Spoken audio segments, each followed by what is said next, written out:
How do you create a new idea that the market doesn't even know it needs? Get the inside scoop on today's Innovator Interview with Thom Singer.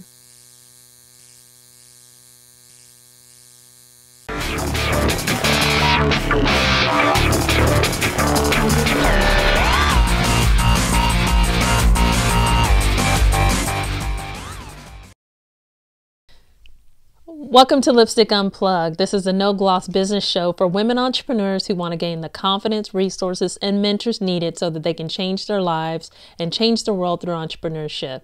I'm your host, Copeland, and today we have an innovator interview with Thom Singer, who is a speaker and author, a conference catalyst, and a good friend of mine. Thom experienced a layoff back when everyone was experiencing layoffs, and he grew his company out of his passion. So we're going to talk to him about that and how he uses social media to be significant and grow his sphere of influence. I'll see you on the other side.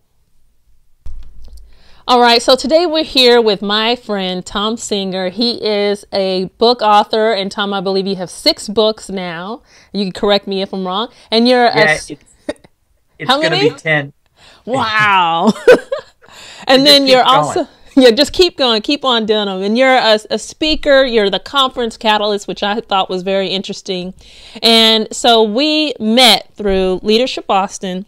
I'm going to lower this a little bit so that I'm not shouting at the audience. But we met through Leadership Austin, which is a leadership group here in Austin. You've always been someone that I saw as, you know how you meet that rare person who's just going places. They just always challenge themselves. And that's what the group of leaders that I met in Leadership Austin does. So what I wanted the audience to get out of this interview is your journey. And then you also have some advice about how you grew your business, your speaking business, your books, using social media, but also networking and getting to know people. So I want to go ahead and, welcome you to the show, first off. Thanks for having me. Yeah. And then I also want to first tell the audience what you do, and then let's get into some background. Okay. So I'm a professional speaker and a corporate trainer is probably the best way to describe sort of how I earn my money. I speak a lot at large industry events and also like tech company users conferences and other gatherings. And most of the time I do a program, as you mentioned, called the Conference Catalyst, where I'm the kickoff speaker, and I sort of set the tone for how people are going to engage while they're at the event. Because one of the main reasons people say that they attend industry conferences, whenever they fill out their surveys, they always say they attend for the networking opportunities. Right. But once they get there, they kind of stink at it. They sit with their friends. They're always on their smartphones, checking in with other people, and they don't do a good job of just turning to the people next to them. So I do it with kind of a fun intro, and it kicks off the whole thing, and it basically says, let's set the tone of how we're going to behave at this little mini society we're going to create over the next couple of days. Yeah. And then in addition to that, I do corporate training. I teach sales skills and presentation skills and leadership and engagement in the community inside companies to get their teams more motivated. Very cool. And one of the things, so when we first met, and I want to talk more, one of the things that we did in Leadership Austin to really get to know people is you learn about their passions and really what drives them. So I wanted to, you have your wife and your daughters. I want people to get a sense of how you grew up, what your life was like, so that they can really get, before we get into all this other nitty gritty, of where you came from. What's Thom like? Well, I grew up in the suburbs of Los Angeles. So I grew up near the coast in California. And, I always say that Beaver Cleaver had nothing on my family. I had really good parents who were really dedicated to raising their kids. They made it very clear that my 3 brothers and I, were their priority. And they lived that. My parents were older when I was born. My brothers were all almost teenagers by the time I came along. And so it was a little bit different upbringing because I had older parents. They were old enough to be my grandparents. Oh, wow. They had been through raising 3 boys, so there was no surprises. Anything I did, they were prepared for. And we just got along. By the time I was in 4th grade, it was just my mom, my dad, and I.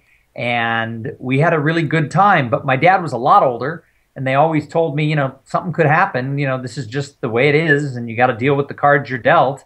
But what happened when I was in high school is my mom got sick. That wasn't really, sort of the plan. She was only 40 when I was born. And he was in his 50s when I was born. And by the time I was 18, she had passed away. And, he was in his 70s. So it was, kind of scary because I always thought, wow, something could happen to him. But, I'm in my 40s now and he's 98. Wow. And so do you feel, because one of the things, remember in Leadership Boston when I talked about losing my mom, I lost my mom just before we got started. I remember that. It's such an impact. And I felt that the good group of folks that I was talking to and being around were really helping me through it. So how did you get through that moment? Well, I was young. I was 18. I was just leaving for college, just sort of starting my life at that time. And I was really fortunate in the fact that you oftentimes hear about people in a time of need falling in with the wrong crowd. Mm-hmm. I sort of fell in with the right crowd. I ended up with a good group of friends in college who, pushed me to be more and to, not really use this as a crutch. Although, I look back and I didn't try as hard as maybe I could have academically, but I really fell in with the right people who really supported me and, were there for me when I sort of needed that. So I think anytime you face anything tough, it really comes back to people. Yeah. And so have you always really been into speaking, or is that something, how did that come about in your life? Because you've worked for other folks and worked in other companies. And one of the things I thought was fascinating when you were in Leadership Boston, we were hanging around each other, is just you all of a sudden went on a different path. So let's kind of bring us up to where, you have a family. Like, when did you start your family? Like, what was the timeline for all of this? Well, I got married, by today's standards, young. I was 25 years old, and my wife and I moved to Austin, Texas. We actually moved here and then got married. And, we didn't have kids right away. We waited about 5 years to have kids, but I always knew I wanted to sort of work for myself, but I didn't have the vision of what that was. And so I did. I worked for other people. I had a series of sales jobs, and then I moved into marketing. I ended up becoming the marketing director for a law firm. And one of the things that they did was the managing partner had seen before I worked for them how involved I was sort of in things in the community. And that's one of the reasons he hired me, is he wanted that for his own firm. And he said, I want you to teach a class for the lawyers on, how do you get engaged in the community? So I created a class. I thought they were going to hate it. And it turned out they liked it. And they sent me all over the country to the other offices of this firm to do this training class on how to get your people more engaged in the community. Wow. And everybody said I did a good job. And they started, encouraging me to go out and speak at other things on behalf of the firm, to MC things in town. And I got feedback, and all of a sudden I started thinking, wow, maybe I could make a living out of this. Now, it took me nearly 10 years, another 8 years to do it. But that was sort of the timeline, is I started it just as sort of a sideline within the job I had. And the feedback started coming back, and I started studying. There's an entire industry, there's actually a speaking industry. Yeah. And I started learning about it, and one thing led to another, and that sort of led me into what is now my career. And so you kind of like a lot of us, you get these opportunities and you don't really know where it's going to go. And, no. And, just same thing as relationships. You don't know where you're going to go. And you started kind of honing your craft at that time. Is that right? Just kind of honing this speaking craft. What was the point in which you said, this is it. I really, really want this. Well, I guess I always kind of maybe wanted something like this. When I was a kid, I wanted to be an actor. And I never pursued it, which is, it's a shame because I grew up near Los Angeles. I mean, I could have, but it wasn't something my parents really thought was a great career path. And so they didn't go out of their way. They didn't stop it, but they didn't go out of their way to like drive me to auditions or find out how to do it. And there was no internet. So how would you have found out how to go about doing that back in the 70s and 80s? And so I guess I always had sort of this desire to do something on stage. I don't know, but so I liked it. And as I started getting compliments that I could do it, I sort of made the decision, but I sort of had this plan. And you all know that, when you make a plan, God laughs, right? I had this plan that I was going to like build it as a side business and then one day skip merrily through the meadow into a full-time job. It's like, darn, we can't do that. No, apparently when you set out a plan, it doesn't really work out that way. So what I did was I kept speaking. I kept volunteering to speak for local Rotary clubs and kind of developed this whole message of getting your people engaged in the community, your network, why people matter. And I was building it sort of on the side, but not really getting paid, but sort of honing the craft. And I was working for a consulting firm. And 3.5 years ago, we all know that, April 2009 was sort of the worst part of this recession we've lived through the last 4 or 5 years. I got laid off on April 1st, 2009. And the irony of April 1st being laid off, wasn't lost on me. Yeah. But what I did is I just decided to go for it. I called my wife and said, I am now a full-time professional speaker because I lost my job today. And I don't think that she jumped up and down and said, hooray. But I set out a plan that it would take maybe 2 or 3 years, to get my income level back up and to do things. And, by no means has it been a garden of roses, but I worked hard and I kept focused on it. And I think that's part of the thing is once it became my full-time venture, once it became something I had to do to make sure that we could pay the mortgage, the business began to really grow. I think if I had waited and worked for other people and just waited for that magic moment, I don't know that it ever would have happened. And I hear about that all the time, just like with a lot of us, the folks that were in real estate. It's like you got to make this lemonade out of lemons, and you just got to sometimes go for it. And it sounds like you had this passion that was in your background that you said, this is the day that I'm going to do it. Well, like I said, I don't think I picked the day. The day sort of picked me, but I did go for it. But so then tell me, because people are still finding themselves in that position, right? So sure. Tell me about day one, week one, that first month, that first year. Walk us through what that's like, though, really. Take that gloss off of it instead of, and now I'm awesome. Let's take that step back to then you say, I'm a speaker now. Now what? So my original plan was that my business would be like half speaking at events where they had budgets to pay speakers and half would be doing corporate training. And I had this background with banks and consulting firms and law firms. And I thought, I can go in and do, training programs for their people because I was already doing some of that on the side. And I thought now I could travel, I could do more of it. And of course, in the middle of the recession, staff development came grinding to a halt. So the entire business plan, half of what was out there was not even available because these mid-size and small law firms and banks weren't doing training classes for their people. So I was into it several months before I realized that nobody was investing in training and I needed to look at the speaking side. But the problem is that lots of people call themselves speakers. And so what does that mean? And I had to look for how to differentiate myself and what did I bring to the topic of getting engaged in your network and your personal brand that other people didn't have. Right. So talk to us about that, because that's exactly where I want to go.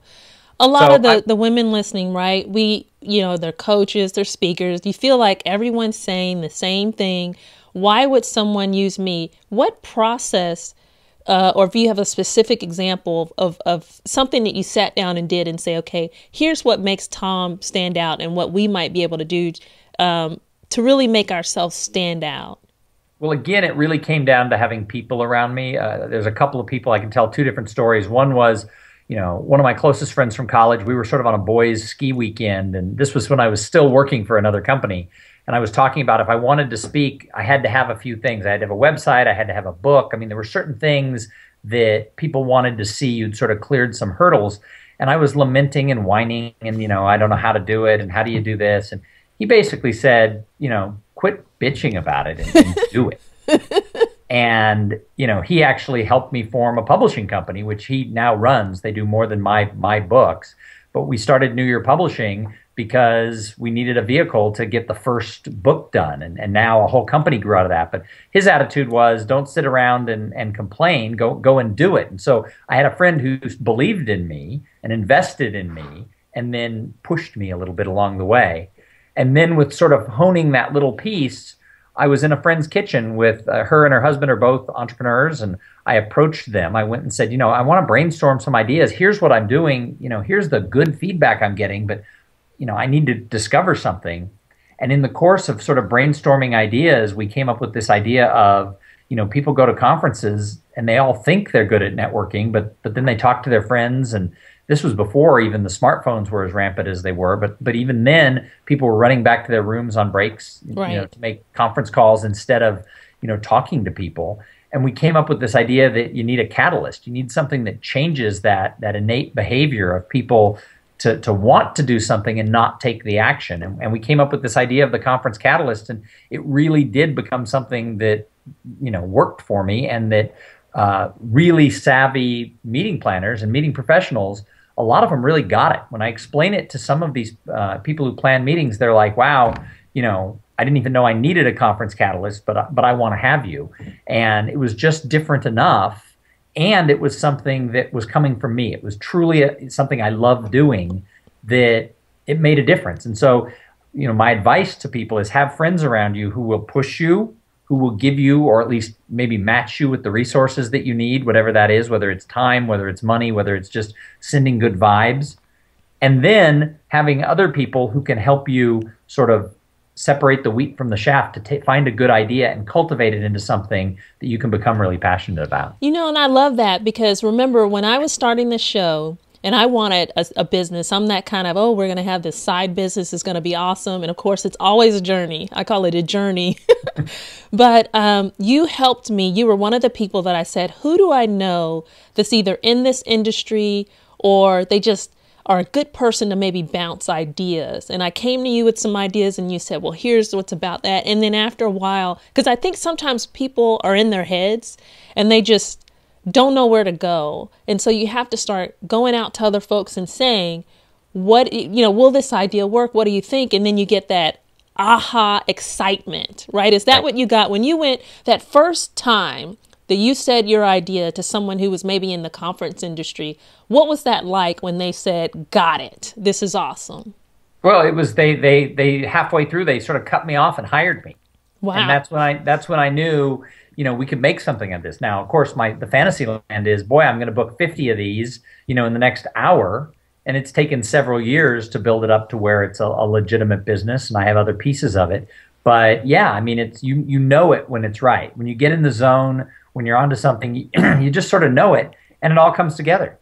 Yeah. So talk to us about that then. Okay. So because I know we can go down the path where you started blogging, and that's where you got on to having the books. But I think it links to this conference catalyst, which to me came out of nowhere. It's like you're talking to a friend and they say, hey, I'm doing this. And then the next thing you know, they're doing something that's related, but totally different. In addition, that conference catalyst, when you said it initially, when I was like, I'd never thought of that. I just hadn't even thought of it. So you're building something that people don't even know they want.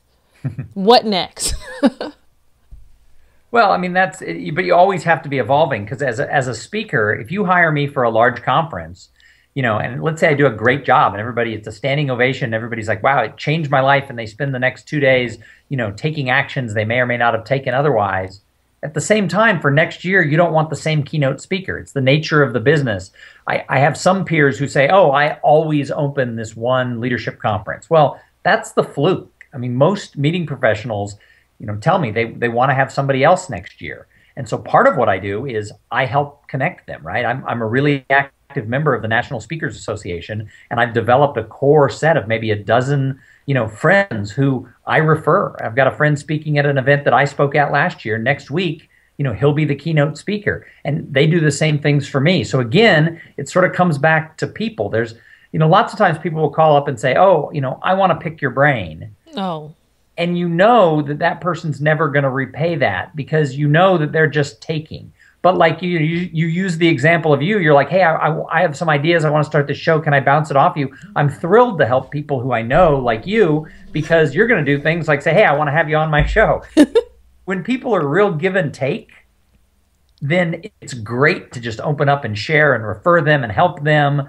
But we live in a world where people think, I'm going to go call, I'm going to network up the ladder. I'm going to jump 2 or 3 or 4 levels above me, and I'm going to ask that person for sage advice.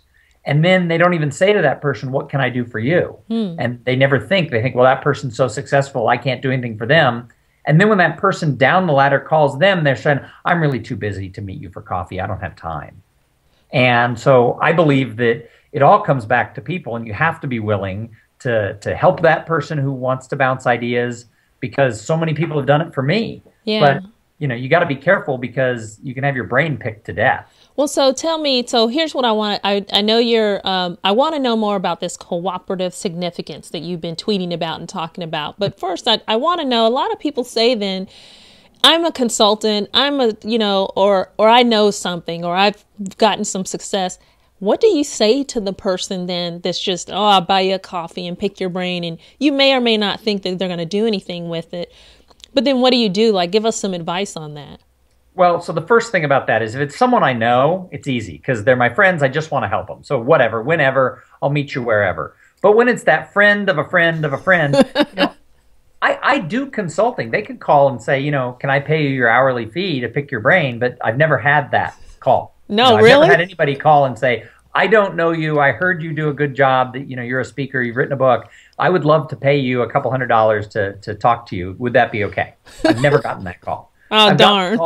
That my brother's cousin's sister's best friend's neighbor said that they met you once for 5 minutes. Can I pick your brain? Can I have free consulting?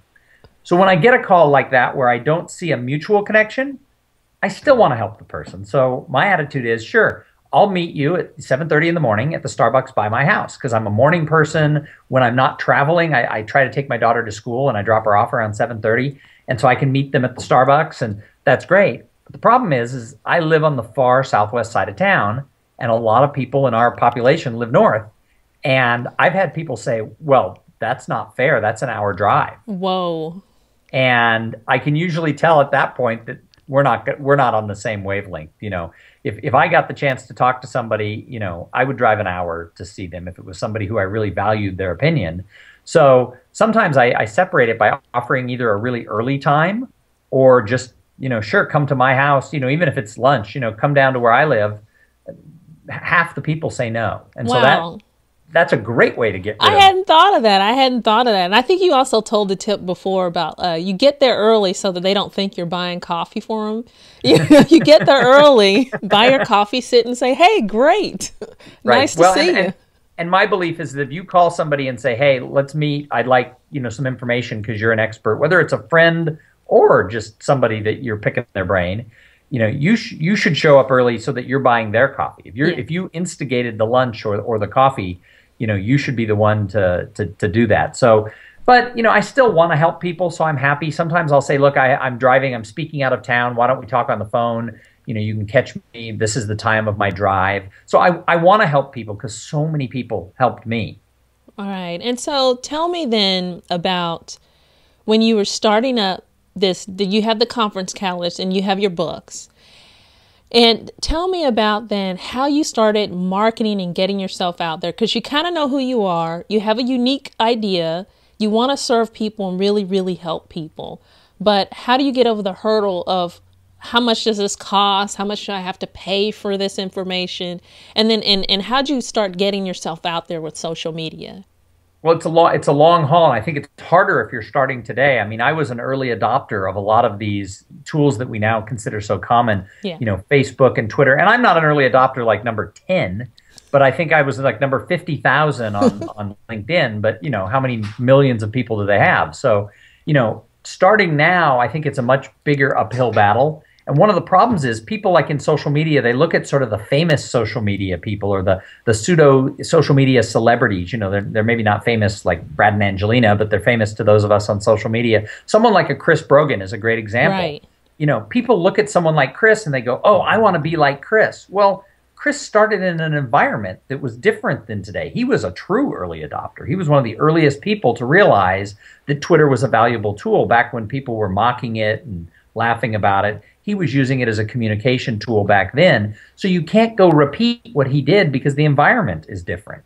And a lot of people will study someone who is really successful today and they go, I want to live my life the way they do.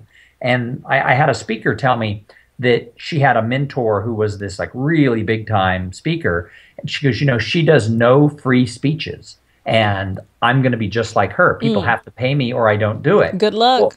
Well, she didn't do no free speeches 15 years ago. She spoke at every Rotary Club and, every women's club and every, neighborhood watch club or whatever that she could find. And now that she has a reputation, yeah, she can choose to or not to do pro bono type stuff.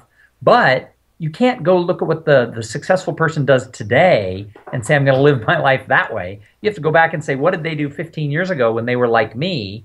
And how is that environment the same or different?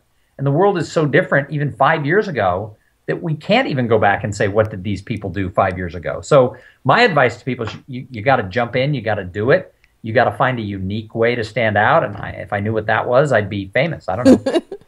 But you also have to have a long path. I mean, I've been doing this a long time, and I have a few rules about social media. I don't link to strangers on LinkedIn and Facebook.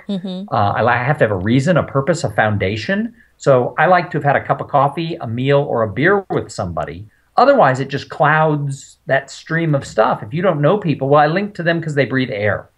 Yeah, and I'm the same way. That's just the way I am with LinkedIn. And I want to talk to you about your choices of one of the questions that someone wanted me to ask. I was going to say, hey, Thom's been, on Twitter, and you're on these different networks. There's a philosophy out there of be everywhere.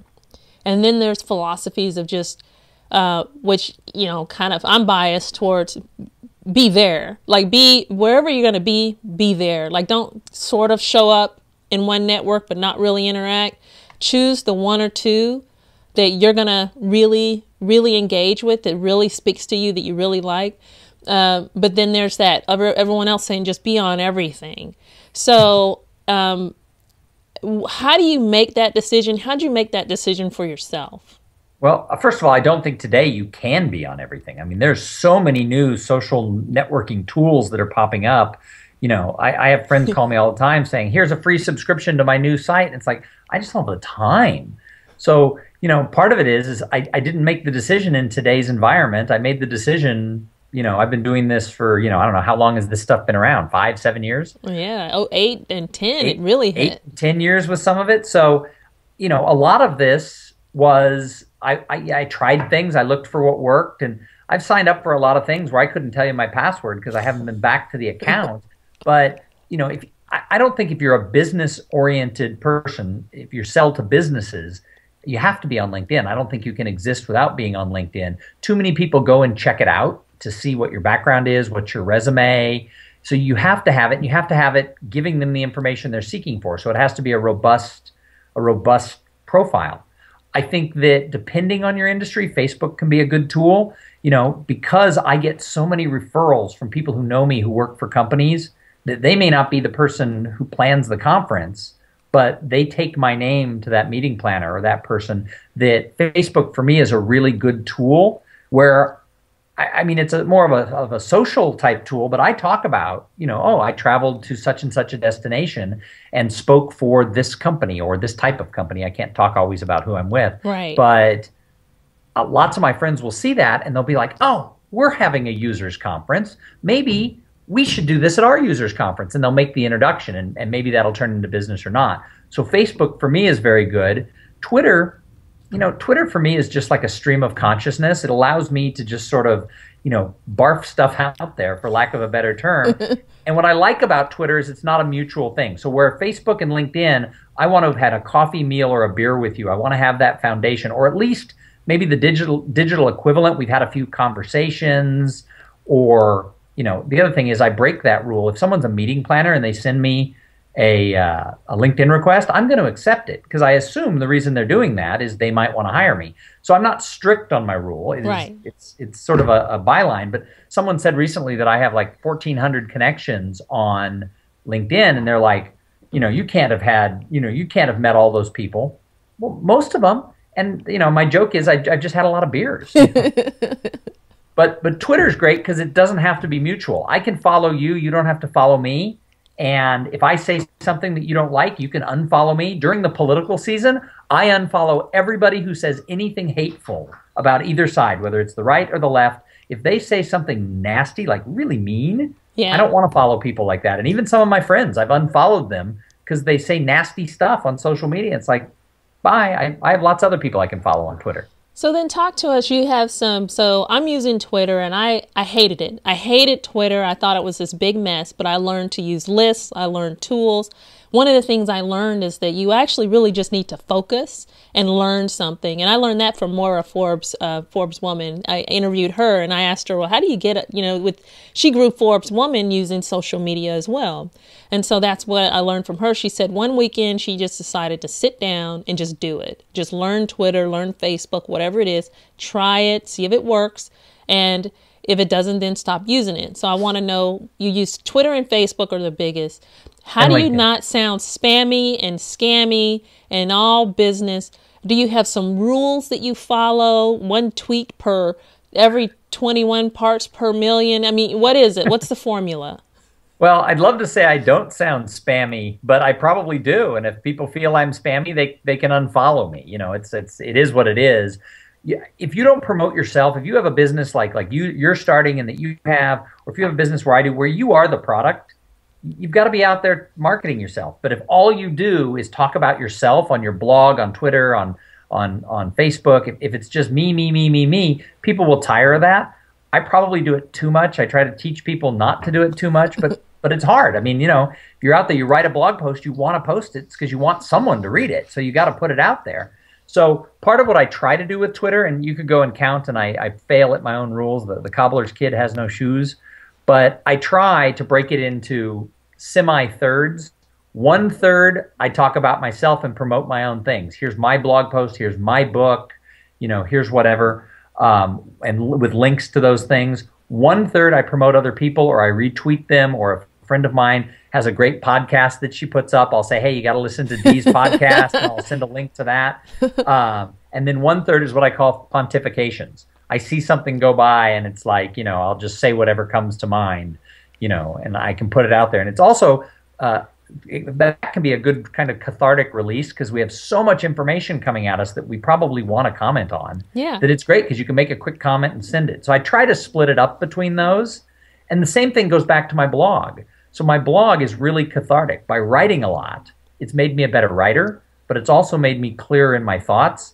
And if you have a problem in business and you can write about it sort of in third person, or maybe a fictional type thing, or something like that, it allows you to get it out. And sometimes you can see your own situation a little clearer. So my blog has been very important from that sense of being able to just sort of get with peace of what I'm trying to talk about. So you've been blogging for a while, you've been on social media, you're using Facebook. Tell us about maybe an incident where you really maybe blew it, messed up, thought, man, I need to change, I need to learn more. Tell us maybe about an incident that you came across when you're kind of getting started. So about 5 years ago on Twitter, some woman said something hateful during the presidential election of 4 years ago. And I wrote back saying, do we have to be hateful? And she went into this diatribe about the person she was talking about. And I got into a little argument with her. Twitter fight. It was a Twitter fight. And my whole point was, you don't have to call names of a politician you don't agree with. And she was then saying why this other person was so horrible. And it was just going back and forth. And I wasn't even supporting the person that she was against. I didn't even vote for the person I was defending in the Twitter fight. And it was going back and forth. And then her friends piled on me. Oh. And all of a sudden, I went into her stream where my name wasn't said. And there were things that I was an ass, I was this, I was that. And I learned that, you're not going to change somebody in a tweet, especially somebody you don't know. So pick your battles. Don't jump in with that. And then another example on a more positive side would go back to my blog. And that is, I started looking at a lot of blogs of a lot of speakers and a lot of authors, and all they blog about is chapters from their book or their latest thought, or, hey, here's my latest seminar. And I do that too. But when you have a lot of readers, and I don't have a lot of readers, but when you have people who read it, you have a little bit of a platform where you can promote other people and show other things. And so last March, I ran across a TEDx talk that a friend of mine did. Oh. And I didn't know that he had done this. It was like 6 months earlier. And I ran across the video. And he's an attorney here in town. He specializes in IP and gaming. And I thought, wow, this was really good. And I thought, how cool that one of my friends did a TEDx talk. And it was from TEDx, I think, San Antonio. I'm like, how cool that one of my friends did this. And so I blogged it under the title of Cool Things My Friends Do. And it was a Friday, and I put it up there.